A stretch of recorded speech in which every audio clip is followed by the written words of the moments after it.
நல்ல அன்பும், பண்பும் கொண்ட அனைத்து நல்லுள்ளங்களுக்கும் எனது அன்பான வணக்கம். இன்னைக்கு கமெண்ட் ரிப்ளைக்கான வீடியோவ நம்ம பார்க்கலாம். ரொம்ப நாள் ஆச்சு நான் அந்த கமெண்ட்களுக்கெல்லாம் ரிப்ளை பண்ணி. ஏன்னா அதிக கமெண்ட்ஸ் நம்ம சேனல்ல பெருசா இல்ல. சரி ஒரு 10 கமெண்டாவது புதுசா வந்ததுக்கு அப்புறம் ரிப்ளை பண்ணலான்ட்டு தான் இவ்வளவு நாள் பண்ணல. வேற எந்த காரணம் கிடையாது. சரி இன்னைக்கு ஃபர்ஸ்ட் யாரு குடுத்திருக்காங்கன்னா, கமல் ராக். இவரு என்ன கேட்டிருக்கிறாரு அப்படின்னா, இவரு பிறந்த தேதி 22/5/1991 9:10 காலை கள்ளக்குறிச்சி. அதே மாரி அவரோட மனைவி பர்த் டைமும் குடுத்திருக்கிறாரு. திருமண வாழ்க்கையில் தினம் தினம் போராட்டம், விவாகரத்து செய்யலாமா?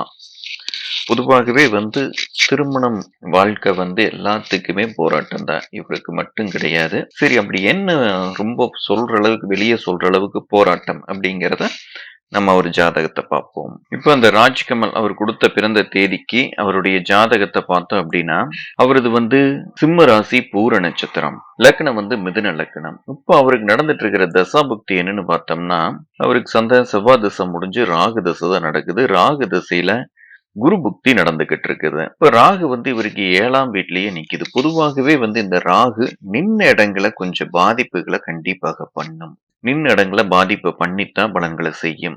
பொதுவா இந்த உபய லக்னங்களுக்கு இந்த 7ஆம் அதிபதி பெரிய வலுவாக கூடாது. இங்க உச்ச வலுவாய் நிக்கிறதும் கொஞ்சம் சிக்கல் தான். அது செவ்வாயுடன் சேர்ந்து சனியின் பார்வையும் வாங்கி நிக்கிறது இன்னும் கூடுதல் சிக்கலான ஒரு அமைப்பு தான். இதனால அந்த குடும்பத்துல கொஞ்சம் சண்டை சச்சரவுகள் வரவே தான் செய்யும். இவருக்கு நடந்துகிட்டு இருக்கிறதும் இப்ப கண்ட சனி நடக்குது சிம்ம ராசிக்கு. இதுவும் சிக்கல். இவருக்கு இந்த ராகு திசையும் சிக்கல். இப்ப இந்த ராகு திசையில குரு புக்தி முடிஞ்சு சனி புக்தியும் முடியணும். அப்பதான் இவருக்கு புதன் புக்தியில இருந்து ஒரு நல்ல நிலைகள் வரும். இந்த புதன் புக்தி எப்ப வருது அப்படின்னு பார்த்தோம்னா, ராகு திசையில புதன் புக்தி 2027 தான் வருது. 2027 வரைக்கும் நடக்கக்கூடிய அந்த சனி புக்தியும் இவருக்கு கொஞ்சம் இடைஞ்சல்களை தான் செய்யும். 8ஆம் வீட்டுல நிக்கிற சனி குரு பார்வை இருக்கிறங்காட்டி ஓரளவுக்கு பரவாயில்லாம இருக்கும். ஆனா பெரிய அளவுகள்ல குடும்பத்துல அந்த சண்டை சச்சரவுகள் சரியாகிறதுக்கு சனி புக்தியில பெரிய அளவுல வாய்ப்பு இல்லை. இந்த 2ஆம் தரம் அப்படின்னு நம்ம போனோம்னா 11ஆம் இடமாகிய மேசத்தை நம்ம பார்க்கலாம். மேசத்துல லக்னாதிபதி நிக்குது. ஆனா 11ஆம் அதிபதி நீசமாய் நிக்குது. நீசமான செவ்வாய் உச்சனுடன் சேர்ந்து நிக்கிறது. அது ஒரு நீச பங்கம் தான். ஆக 2ஆம் தரத்துக்கு வாய்ப்பு இருக்குதான்னு கேட்டா வாய்ப்பு இருக்குதுன்னு தான் நம்ம சொல்லணும். சரி எதுக்கு உங்களுடைய மனைவி ஜாதகத்தையும் நம்ம இப்ப பார்த்துடலாம். இப்ப ஒரு ராஜ்கமலுடைய மனைவி ஜாதகம் பார்த்தோம் அப்படின்னா, அவங்களது கடக லக்ன மிதுன ராசி புனர்பூச நட்சத்திரம். இப்போ அவங்களுக்கு நடந்துட்டு இருக்கிற தசாபுக்தி பார்த்தோம்னா, அவங்களுக்கு சனி திசை நடக்குது. சனி திசையில சுக்கிரம் புக்தி. பொதுவாகவே இந்த சனி திசையில சுக்கிரம் புக்தி, சுக்கிரன் திசையில சனி புக்தி இது எல்லாமே கொஞ்சம் இடைஞ்சல்களை பண்ணும். இவங்களுக்கு சுக்கிரன் உச்சமாய்த்தான் நிக்குது. அதுல எந்த பாதிப்புமே இல்லை. ஆனா சனி 11ஆம் வீட்டுல சூரியனுடன் ரொம்பவுமே நெருக்கமாக இருக்குது. பாத்தீங்கன்னா சூரியன் 65 டிகிரி, சனி 64 டிகிரி, 1 டிகிரி நெருக்கத்துல நிக்குது. இது அந்த சனியோட தசை கண்டிப்பா சிக்கல்களை கொடுக்கும். அதுவும் 11ஆம் வீட்டுல நிக்கிறது கொஞ்சம் இடைஞ்சலான ஒரு அமைப்பு தான். ஆனா உச்சனோட வீட்டுல குருவுடன் சேர்ந்து நிக்கிறது யோக தசை தான். ஆனா இந்த திருமண வாழ்க்கைக்கு மட்டும் அது கொஞ்சம் இடைஞ்சல்களை தரக்கூடிய ஒரு அமைப்பு தான். அதனால கொஞ்சம் இவங்களுக்கு 2 பேத்துக்குமே ஜெனரேஷன் கேப் 10 வருஷம் இருக்குது. அதுவுமே கொஞ்சம் இடைஞ்சல் தான். நடந்துட்டு இருக்கிற தசா புக்திகளும் இடைஞ்சல் தான். கொஞ்சம் கால தாமதம் ஆச்சுன்னா சரியாயிரும். 2 வருஷம் 3 வருஷம் போச்சுனாலே இது இந்த பிரச்சனைகள் சரியாகக்கூடிய ஒரு அமைப்பு தான். சரி அடுத்த கமெண்ட நம்ம இப்ப பார்க்கலாம். அடுத்தது யூசர் QP அப்படிங்கிறவர் கொடுத்திருக்கிறாரு. அவரோட பிறந்த தேதி 24/3/1997 11:25 AM திருப்பூர். எனக்கு இப்போது ராகு திசை நடக்கிறது. ராகு எப்போது நன்மை செய்யும் சார்? திருமணம் எப்படி நடக்கும்? மனைவி குணம் எப்படி இருக்கும்?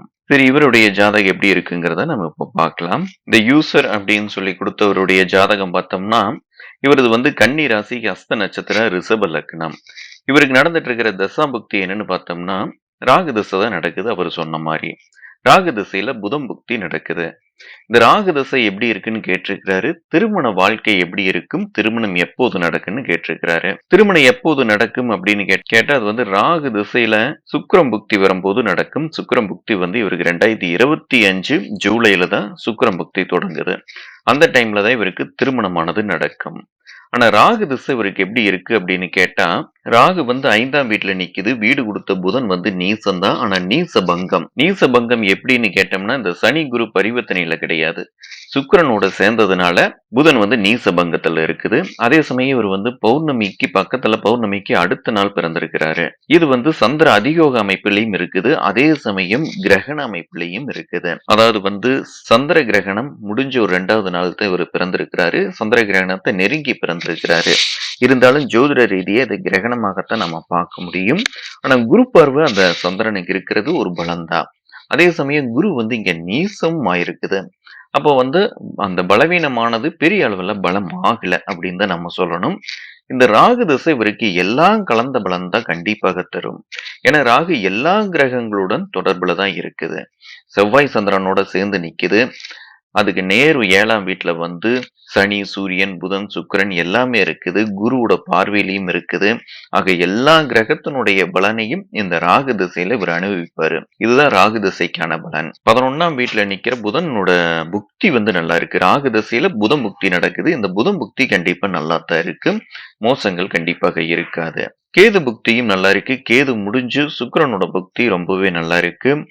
சூரியன், சந்திரன், செவ்வாய் எப்பவுமே வந்து ஒரு பெரிய அளவுல மாற்றங்கள் இல்லாம சுமாரான பலன்களை கண்டிப்பாக செய்யும். இவருக்கு ராகு தசை சுக்கிரன் புக்தியில திருமணம் நடக்கும். மனைவி வந்து சுக்கிரன் உச்சமானதுனால நல்ல மனைவியே கண்டிப்பாக கிடைக்கும். நீங்க எதிர்பார்த்த மாதிரியான மனைவி கிடைக்கும். 7ஆம் அதிபதியான செவ்வாயும் குரு பார்வையில பௌர்ணமி சந்திரனுடன் சேர்ந்து சுக்கிரனுடைய பார்வையிலும் நிக்கிறதுனால கண்டிப்பா வந்து திருமண வாழ்க்கை ரொம்பவுமே சிறப்பாக இருக்கும். சரி, அடுத்த கமெண்ட நம்ம இப்ப பார்க்கலாம். அடுத்தது வந்து ஜோஸ்பின் ராஜ். இவர் கேட்டிருக்கிறாரு, எந்த கிரகம் பார்த்தால் எனக்கு அதிர்ஷ்டம் கிடைக்கும் சொல்லுங்க சார். பிறந்த தேதி 7/2/1990, பிறந்த நேரம் 12:50 PM. ஆனா எந்த ஊருன்னு இவர் கொடுக்கல. சரி, நம்ம ஏதோ ஒரு ஊரை போட்டு நம்ம இப்ப பார்க்கல இவருக்கு. ஜோஸ்பின் ராஜ் அவர் கொடுத்த பிறந்த தேதி பிரகாரம் அவருடைய ஜாதகம் பார்த்தோம்னா அவரது மிதுன ராசி, புனர்பூச நட்சத்திரம், ரிஷப லக்னம் வருது. ஊரை கரெக்டா குடுக்கல. ஒருவேளை ஊர் மாறுனா மேச லக்னம் கூட வரக்கான வாய்ப்புகள் இருக்குது. இப்ப அவருக்கு வந்து புதனோட திசை தான் நடக்குது. புதன் திசையில இப்ப வந்து புதன் புக்தி, சுய புக்தி முடிஞ்சு கேது புக்தி முடியிற வரும். கேது புக்தி நடந்துகிட்டு இருக்குது. இந்த புதனோட திசை வந்து இவருக்கு யோகத்தை செய்யக்கூடிய ஒரு அமைப்புல தான் இருக்குது. ஏன்னா 2, 5 கூடிய புதன் வந்து குரு வீட்ல தனக்கு பிடிச்ச நண்பனான சூரியனுடன் சேர்ந்து நிக்கிறது நல்ல ஒரு அமைப்பு தான். இந்த புதன் வந்து பாக்கியஸ்தானமான 9ஆம் வீட்ல நிக்கிறது ரொம்ப ரொம்ப ஒரு சிறப்பான ஒரு அமைப்பு தான். சூரியனுடன் சேர்ந்து நிக்கிறது சிறப்பான ஒரு அமைப்பு தான். பொதுவா இந்த ரிஷப லக்னத்துக்கு வந்து புதன் யோகாதிபதி தான். அந்த யோகத்தை 9ஆம் வீட்ல நின்னு தரதுனால ரொம்பவே ரொம்ப சிறப்பாக இருக்கக்கூடிய ஒரு அமைப்பு தான். பொதுவாகவே இந்த புதன் திசை வந்துட்டாலே வந்து இந்த லாட்டரியில எண்ணங்கள், இல்ல ஷேர் மார்க்கெட்ல எண்ணங்கள், இல்ல இந்த திடீர் அதிர்ஷ்டம் இந்த மாதிரி அமைப்புகள்ல தான் எண்ணம் அதிகமாகவே ஓடும். அதுவும் ராகு கூட வேற சேர்ந்துருச்சு. கண்டிப்பா அந்த எண்ணங்கள் தான் அதிகமாக ஓடும். இப்ப இவரு கேது புக்தி ரொம்ப நல்லா இருக்கு. கேது முடிஞ்சோன்னா சுக்கிரன் வந்து சனி செவ்வாய் கூட சேர்ந்ததுனால கொஞ்சம் இடைஞ்சல்கள் தான். ஆனா அதுக்கு வந்து குருச்சந்திரனுடைய பார்வை கிடைக்கிறது ரொம்ப ரொம்ப சிறப்பு. இவருக்கு அந்த சனியும் செவ்வாயும் ரொம்பவுமே வலுவாக இருக்குது. சுக்கிரனோட சேர்ந்து குரு பார்வையில் நிக்கிறதுனால. அப்ப மெக்கானிக் சம்பந்தமான அமைப்புகள் இவருக்கு வந்து ரொம்ப ரொம்ப நல்லா இருக்கு. இவருக்கு இந்த குரு சந்திரனோட பார்வை தான் ரொம்பவுமே சிறப்பாக இருக்குது. இவருக்கு அதிர்ஷ்டங்கிறது வந்து இந்த சுக்கிரனோட புக்தி முடிஞ்சதுக்கு அப்புறம் வர சூரியன், சந்திரன், செவ்வாய்கள் எல்லாம் தான் இவருக்கு அதிர்ஷ்டமாக இருக்கும். சுக்கிரன் அவ்வளவு ஒரு பெரிய அதிர்ஷ்டங்களை செய்யாது. லக்னாதிபதியாக இருந்தாலும் சனி செவ்வாய் கூட போய் சேர்ந்துருச்சு. குருச்சந்திரன் பார்க்கிறது கெடுபலன் இல்லாத ஒரு அமைப்பை தரும். சரி, அடுத்த ஜாதகத்தை நம்ம இப்ப பார்க்கலாம். இவரு ஜோஸ்பின் ராஜே நிறைய கமெண்ட் கொடுத்திருக்கிறாரு. அடுத்தது வேல்வேல் சிவா. இவர் வந்து 28/1/1980 டைம் 2:30 PM நெய்வேலி. கேள்வி, திடீர் அதிர்ஷ்டம் எப்போது வரும்? அதற்கான யோகம் என் ஜாதகத்தில் உண்டா? பதில் அளிக்கவும் ப்ளீஸ். இந்த கேள்விக்கு மட்டும் பதில் சொல்லுங்க அப்படின்னு கேட்டிருக்கிறாரு. பார்க்கல அவருக்கு அந்த திடீர் அதிர்ஷ்டம் இருக்குதான்னு. வேல்வேல் சிவா அவர் கொடுத்த பிறந்த தேதிக்கு அவருடைய ஜாதகத்தை பார்த்தோம் அப்படின்னா அவரதும் வந்து மிதுன ராசி தான். மிருகசீரிச நட்சத்திர ரிஷப லக்னம். அவருக்கு இப்ப நடந்துகிட்டு இருக்கிற தசாபுக்தி பார்த்தோம்னா ராகு திசை முடிஞ்சு குரு திசையும் முடிஞ்சு சனி திசை நடந்துகிட்டு இருக்குது. சனி திசையில சுக்கிரன் புக்தி இப்ப ஸ்டார்ட் ஆயிருக்குது. சனியோட திசை 9/10 அதிபதி 5ஆம் வீட்டுல நிக்கிறது யோகம்தான். இவருக்கு அந்த திடீர் அதிர்ஷ்டம் இருக்குதா? அது எப்ப கிடைக்கும் அப்படிங்கிறது தான் இவருடைய கேள்வியாக இருக்குது. திடீர் அதிர்ஷ்டங்கிறது 8, 12ஆம் இடங்கள வச்சு நம்ம சொல்றோம். இவருக்கு 8ஆம் வீட்ட குரு பாக்குது, 12ஆம் வீட்டையும் குரு பாக்குது. அதனால அந்த எதிர்பாராத அதிர்ஷ்டங்கள் குருவோட பார்வை கிடைக்கிறதுனால கண்டிப்பாக கிடைக்கும். ஆனா எப்ப கிடைக்கும் அப்படின்னு கேட்டா, இப்ப நடக்கிற இந்த சனி திசை வந்து 5ஆம் வீட்ல நிக்கிறது நல்ல ஒரு அமைப்பு தான். இந்த டைம்லயே வந்து முயற்சி பண்ணி பார்க்கலாம். ஏன்னா வந்து 5, 9ஆம் அதிபதிகள் பரிவர்த்தனை ஆயிருக்குது. இந்த பரிவர்த்தனை அமைப்புமே யோகத்த கண்டிப்பாக செய்யக்கூடிய ஒரு அமைப்பு தான். சனி திசை சுக்கிரன் புக்தி, லக்னாதிபதி புக்தி தான் நடக்குது. குரு பார்வையில வேற சுக்கிரன் நிக்குது. இப்பவே வந்து இவருக்கு அந்த எதிர்பாராத அதிர்ஷ்ட அமைப்புகள் எல்லாம் கிடைக்கக்கூடிய ஒரு ஜாதகம் தான் இவருக்கு கிடைக்கும். இவருக்கு ராசிக்கு கேந்திரத்துல சந்திரன் வரும்போது கிடைக்கும். அதாவது மீன ராசியில சந்திரன், கோச்சார ரீதியாக சொல்றேன். மீன ராசியில சந்திரன் வரும்போது கிடைக்கும். அது வளர்பிறை சந்திரனாக இருந்ததுன்னா ரொம்பவுமே நல்லதாக இருக்கும். சரி, அடுத்த ஜாதகத்தை நாம இப்ப பார்க்கலாம். அடுத்தது வேல்வேல் சிவா, நன்றி. கோவிந்தராஜ். நான் ரிஷப லக்னம், கும்பராசி, சதய நட்சத்திரம். லக்னத்தில் ராகு, லக்னாதிபதி சுக்கிரன் 6ல் ஆட்சி பெற்று உச்சம் பெற்ற சனியுடன் இணைந்துள்ளது. இப்போது சனி திசை, ராகு புக்தி. சனி திசை இதுவரை நல்லது எதுவும் நடக்கவில்லை. பொதுவா சனி வந்து 6ஆம் வீட்டுல உச்சமாய் நிக்கிறது ரொம்ப ரொம்ப நல்ல ஒரு அமைப்பு தான். அது சுக்கிரனுடன் சேர்ந்து சுபத்துவம் அடைகிறதும் இன்னும் சிறப்பான ஒரு அமைப்பு தான். இருந்தாலும் ஏன் வந்து இவ்வளவு நாள் நல்லது செய்யல? லக்னாதிபதி பாவத்துவம், சனியுடன் சேர்ந்து சுக்கிரன் பாவத்துவம். அதே சமயம் சனிக்கு வேற ஏதாச்சும் பாவ தொடர்புகள் இருக்குதா அப்படிங்கிறத பார்க்கணும். ஜாதகத்தை கொடுத்தாத்தான் ஏன் சனி வந்து பலன் தள்ள அப்படிங்கிறத நம்ம சொல்ல முடியும். கண்டிப்பா சனி வக்கரமா இருக்காது. ஏன்னா வந்து சுக்கிரனோட சேர்ந்து நின்னுதுன்னா கண்டிப்பா சூரியனுக்கு நெருங்கித்தான் நிக்கும். அதனால வக்கரமா இருக்காது. வக்கரம் ஆய்ந்ததுன்னா நல்ல பலனை கண்டிப்பா செஞ்சிருக்கு. அடுத்தது வந்து சாகுல் ஹமீத். இவர் வந்து பிறந்த தேதி கொடுத்திருக்கிறாரு 13/10/1997 மாலை 5:57 PM தேனி. என்ன கிரகம் அதிக சுபத்துவம்? எப்போது தொழில் ஆரம்பிக்கலாம்? நல்ல கேள்வி கேட்டிருக்கிறாரு சாகுல் ஹமீத். இவர் கொடுத்த பிறந்த தேதிக்கு இவருடைய ஜாதகத்தை பார்த்தோம்னா, இவரது வந்து கும்ப ராசி, சதய நட்சத்திரம், லக்னம் வந்து மீன லக்னம். பொதுவா இந்த சதய நட்சத்திரத்தில் தான் இப்ப சனியே போய்கிட்டு இருக்குது. ஜென்ம சனி நடந்துகிட்டு இருக்குது. கொஞ்சம் சிரமங்கள் உள்ள ஒரு டைமா தான் இப்போ உங்களுக்கு இருக்குது கோச்சார ரீதியாக. சரி, என்ன தசா புக்தி நடக்குதுங்கிறத நம்ம இப்ப பார்க்கலாம். இவருக்கு வந்து சனி தசை தான் நடக்குது. சனி தசையில சுக்கிரன் புக்தி நடந்துகிட்டு இருக்குது. சனி வந்து லக்னத்திலேயே நிக்குது. பரிவர்த்தனை அமைப்பில் நிக்கிறங்காட்டி எந்த ஒரு தப்புமே இல்லை. லக்னாதிபதி பரிவர்த்தனையும் ஒரு நல்ல ஒரு அமைப்பு தான். லக்னத்துல சனி நிக்கிறது எந்த விதத்திலையும் தப்பு இல்லை. ஏன்னா குருவோட வீட்டுல தான் நிக்குது. சுக்கிரன் வந்து செவ்வாயுடன் சேர்ந்து 9ஆம் வீட்டுல நிக்குது. பொதுவாகவே வந்து இந்த மீன லக்னங்களுக்கு இந்த சுக்கிரனோட புக்தி பெரிய நன்மைகளை செய்யாது. ஏன்னா அட்டமாதிபதி அது செவ்வாய் கூட வேற சேர்ந்து நிக்குது. இது வந்து பெரிய நன்மைகளை இந்த சுக்கிரன் புக்தியில செய்யவே செய்யாது. இவருக்கு அந்த ஜென்ம சனி அமைப்பும் முடியணும், இந்த சுக்கிரன் புக்தியும் முடியணும். அதுக்கப்புறம் தொழில் தொடங்கினாருன்னா தொழில் ரொம்பவே நல்லா இருக்கும். எப்ப வந்து அந்த சுக்கிரன் புக்தி முடியுதுன்னா 2024 அக்டோபர்ல முடிஞ்சிருது. அதுக்கப்புறம் சூரியன் புக்தி. சூரியன் புக்தியும் நல்லா இருக்காது.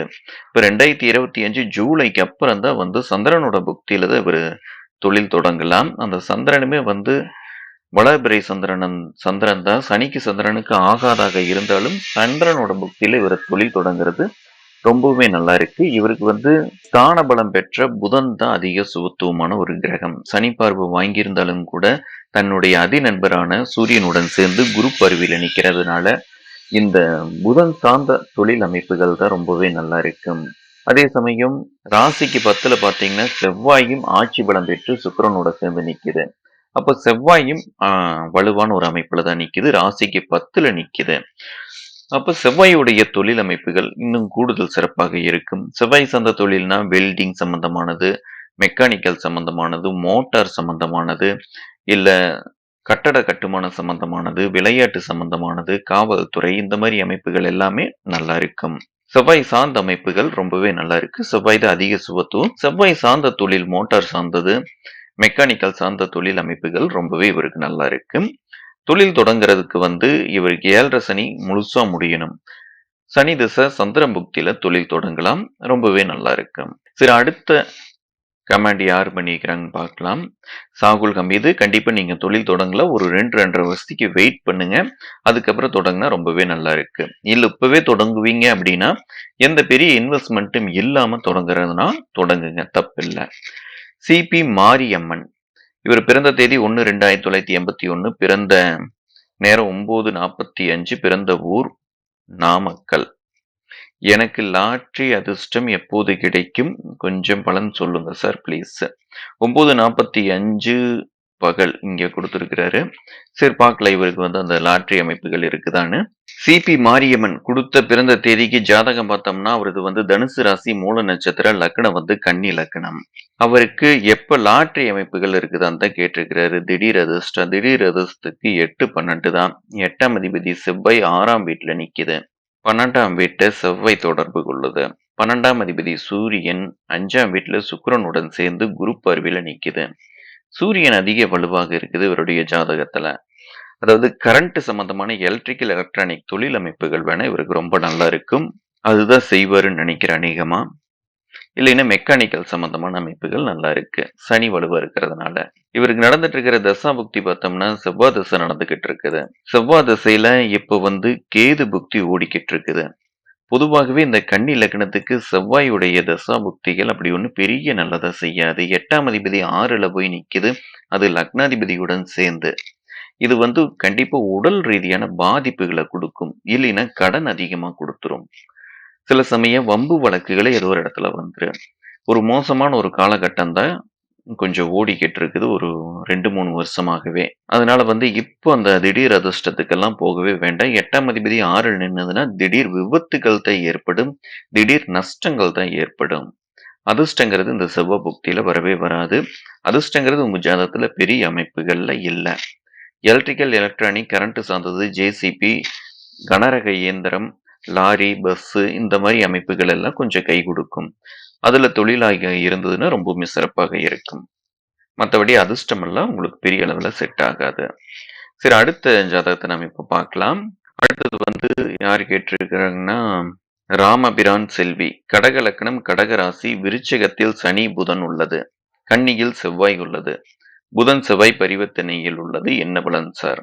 பொதுவா இந்த கடக லக்னத்துக்கு 3ஆம் வீட்ல புதன் நிக்குது. 3ஆம் வீட்ல செவ்வாய் நிக்குது. 5ஆம் வீட்ல புதன். இப்போ 3, 5 பரிவர்த்தனை. இந்த பரிவர்த்தனை அமைப்புகள்ல என்ன தசை நடக்குதுன்னு நம்ம பார்க்கணும். கடகராசி, கடக லக்னம் சொல்லிட்டீங்க. நீங்க உங்க ஜாதகத்தை கொடுத்திருந்தீங்கன்னா இது என்ன மாதிரியான பலன்கள் செய்யும், என்ன தசா புக்திகள் ஓடுதுங்கிறத நம்ம பார்க்கணும்.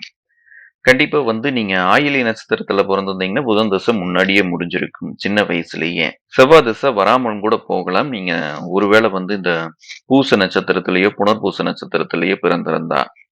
இப்ப செவ்வாய் தசை பெருசா வரக்கு வாய்ப்பில்லை உங்களுக்கு. புதன் தசை தான் வரணும். அந்த புதன் திசையும் ஆயில் நட்சத்திரத்துல பிறந்திருந்தா அதுவும் முடிஞ்சிருக்கு. அப்ப நீங்க அந்த பரிவர்த்தனைக்கு நீங்க பலன் கேட்க வேண்டிய அவசியமே கிடையாது. அடுத்தது வெங்கடேஷ். கும்பராசி, சதய நட்சத்திரம். என்னைக்கு லாட்டரி வாங்கலாம்? 2.5 வருஷத்துக்கு லாட்டரியே வாங்கக்கூடாதுங்க வெங்கடேஷ். ஏன்னா வந்து உங்க ஜென்மத்துல உங்க ராசியில சனி போய்கிட்டு இருக்குது. உங்க நட்சத்திரத்துல இப்ப சனி போய்கிட்டு இருக்குது. 2.5 வருஷத்துக்கு நீங்க வாங்கினீங்கன்னா விழுகவே விழுகாது. அப்படி விழுந்ததுன்னா அதுக்கு மேல பெரிய அளவுல நட்டமாயிரும். மகர ராசி, திருவோண நட்சத்திரம். லாட்டரி வாங்கலாமா? நீங்களுமே வாங்கக்கூடாது. அதே கேள்விதான் திரும்பணும். அடுத்தது காளி. இவர் கேட்டிருக்கிறாரு, ஐயா வணக்கம்.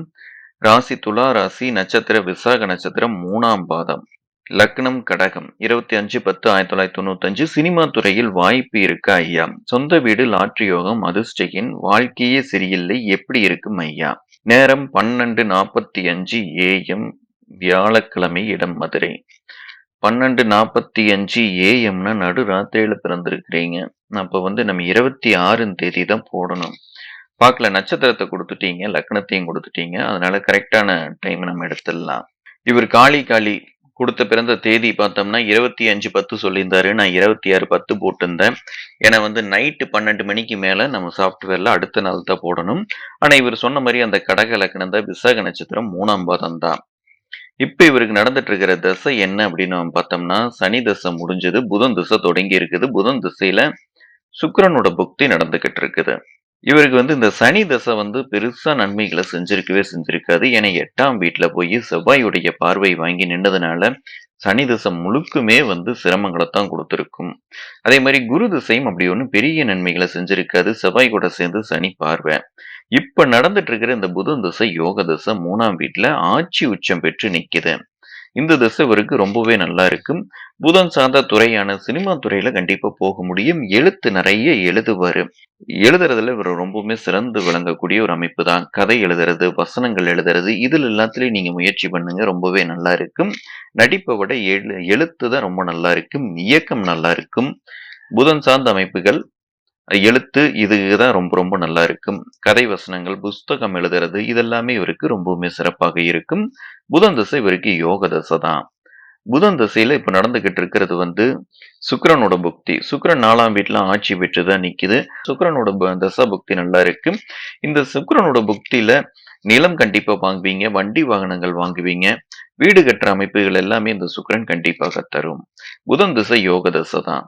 வீடு வாங்க முடியும், நிலம் சொத்துக்கள் வாங்க முடியும், சினிமா துறையில எழுத்து சம்பந்தமான துறைகள்ல போக முடியும். புதன் திசை உங்களுக்கு யோகமாகத்தான் இருக்கும். சரி, அடுத்த ஜாதகம் நம்ம இப்ப பார்க்கலாம். இவர் கேட்டிருக்குது அதிர்ஷ்ட எண் வாழ்க்கையே சரியில்லை, சொந்த வீடு கண்டிப்பா கிடைக்கும்.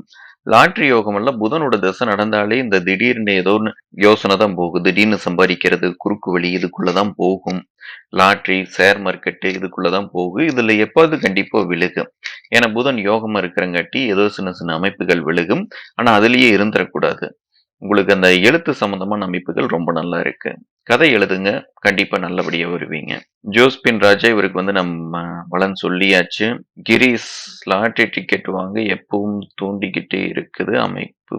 ஜாதகத்தை கொடுங்க, அப்பதான் நம்ம பலன் சொல்ல முடியும். அடுத்தது செந்தில்குமார். பிறந்த தேதி 2/9/1977 5:09 AM. வத்திராயிருப்பு விருதுநகர் மாவட்டம். எப்போது எனக்கு நல்ல காலம் பிறக்கும், முன்னேற்ற காலம் எப்போது சொல்லுங்க சார், நன்றி. சரி, பார்க்கலாம் உங்களுக்கு எப்போ நல்ல காலம் பிறக்குங்கிறத. செந்தில்குமார் இவர் கொடுத்த பிறந்த தேதிக்கு இவருடைய ஜாதகம் பார்த்தோம்னா மேச ராசி, அஸ்வினி நட்சத்திரம், லக்னம் வந்து சிம்ம லக்னம். லக்னத்திலேயே சூரியன் ஆட்சி பெற்று நிக்கிறது ரொம்ப ரொம்ப சிறப்பான ஒரு அமைப்பு.